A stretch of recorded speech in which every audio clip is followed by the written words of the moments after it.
But now here at Mount Arbel, we'll see you right on top. Bye.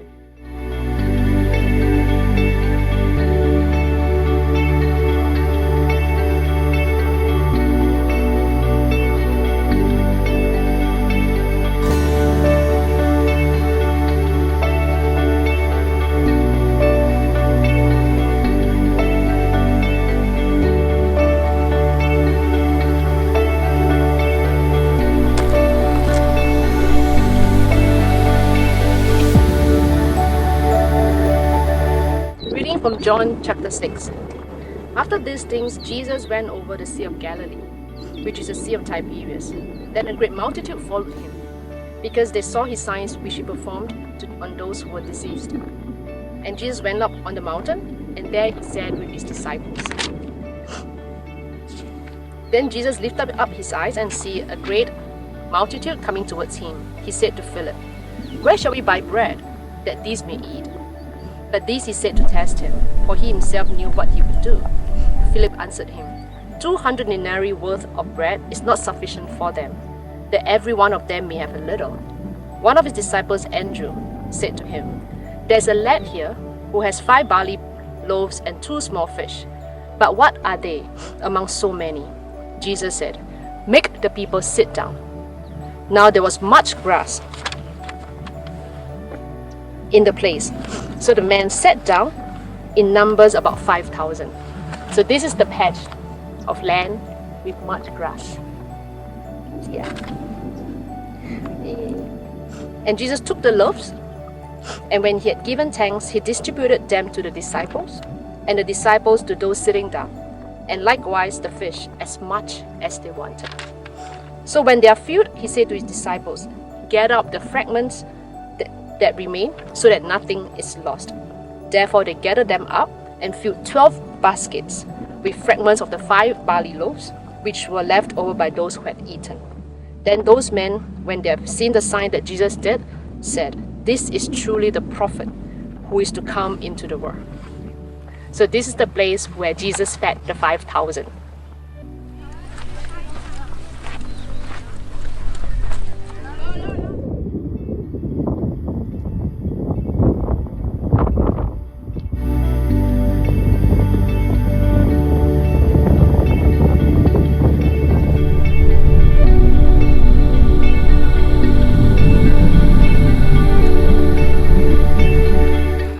Just now we read the passage about John feeding the 5,000. Here we believe Pastor Prince was the one who first mooted the idea, and now he says that most of the guys agree with him. He fed the 5,000 there on the grassy slopes, and there's a lot of grass, as the Bible says. Then right after that he actually sent the people away, and he came up here to pray. We see that in John 6. Okay, so John 6 14. When the people saw that sign that he had done, they said, "This is indeed the prophet who is to come into the world." Perceiving then that they were about to come and take him by force to make him king, Jesus withdrew again to the mountain by himself. This is right after he fed them. You know, when you start feeding a lot of people, they will want more of it, and it is for that reason that they want him to be king, because he could feed them. At the time, Israel was under the rule of the Romans, and life wasn't that easy.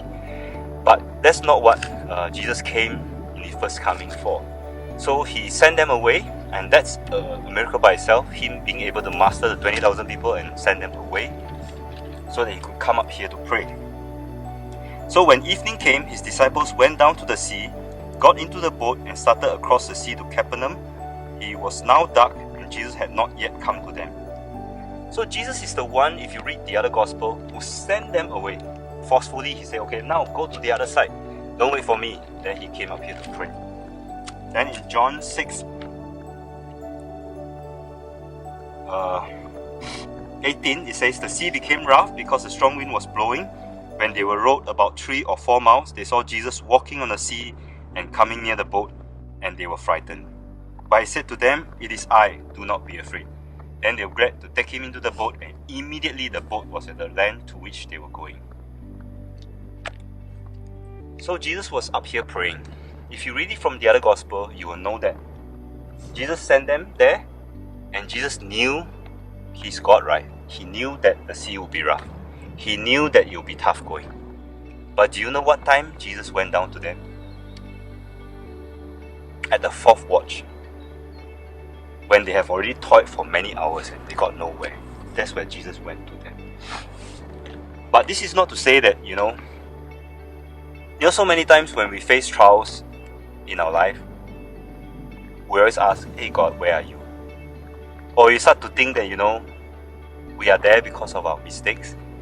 We are there because of our decisions. But you know that when you read this story, Jesus is the one who sent them there. Did Jesus know there will be a storm? Yes. But did Jesus know that they will get to the other side? Yes too. So why did he send them into the storm? It's not because Jesus doesn't love us that he sends us into a trial.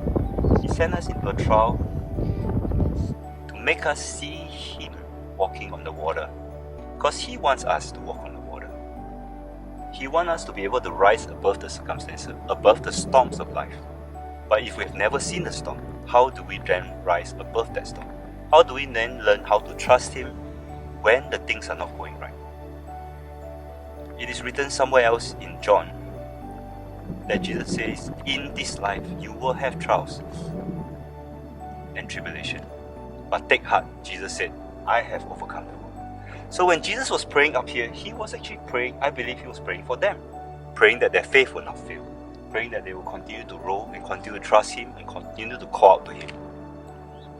So when the timing is right, his timing is right. He goes to them. He can see them, he can hear them. You just imagine it's pitch dark here. But he can hear their cries and he goes to them. So no matter what trials you are facing, Jesus will come to you at his perfect time. And we're so blessed to be here again. This is our third year here. It's always good, to come here to remember his love, that he was here, that he fed the people, that he loved the people, and he came for us. The other day, I was just having this thought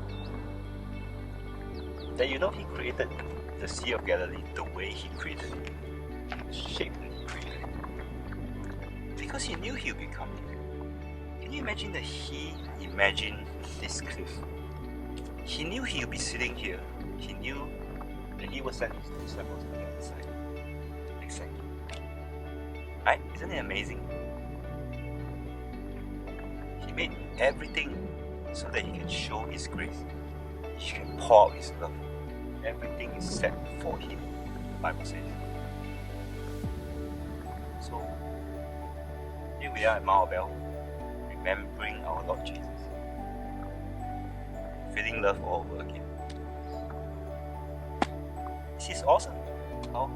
How many people can say that they've come here 3 years in a row? Sit here to remember Jesus. We can. Not because we can, but he can. And he's always coming true for us. He will come true for you. Thank you.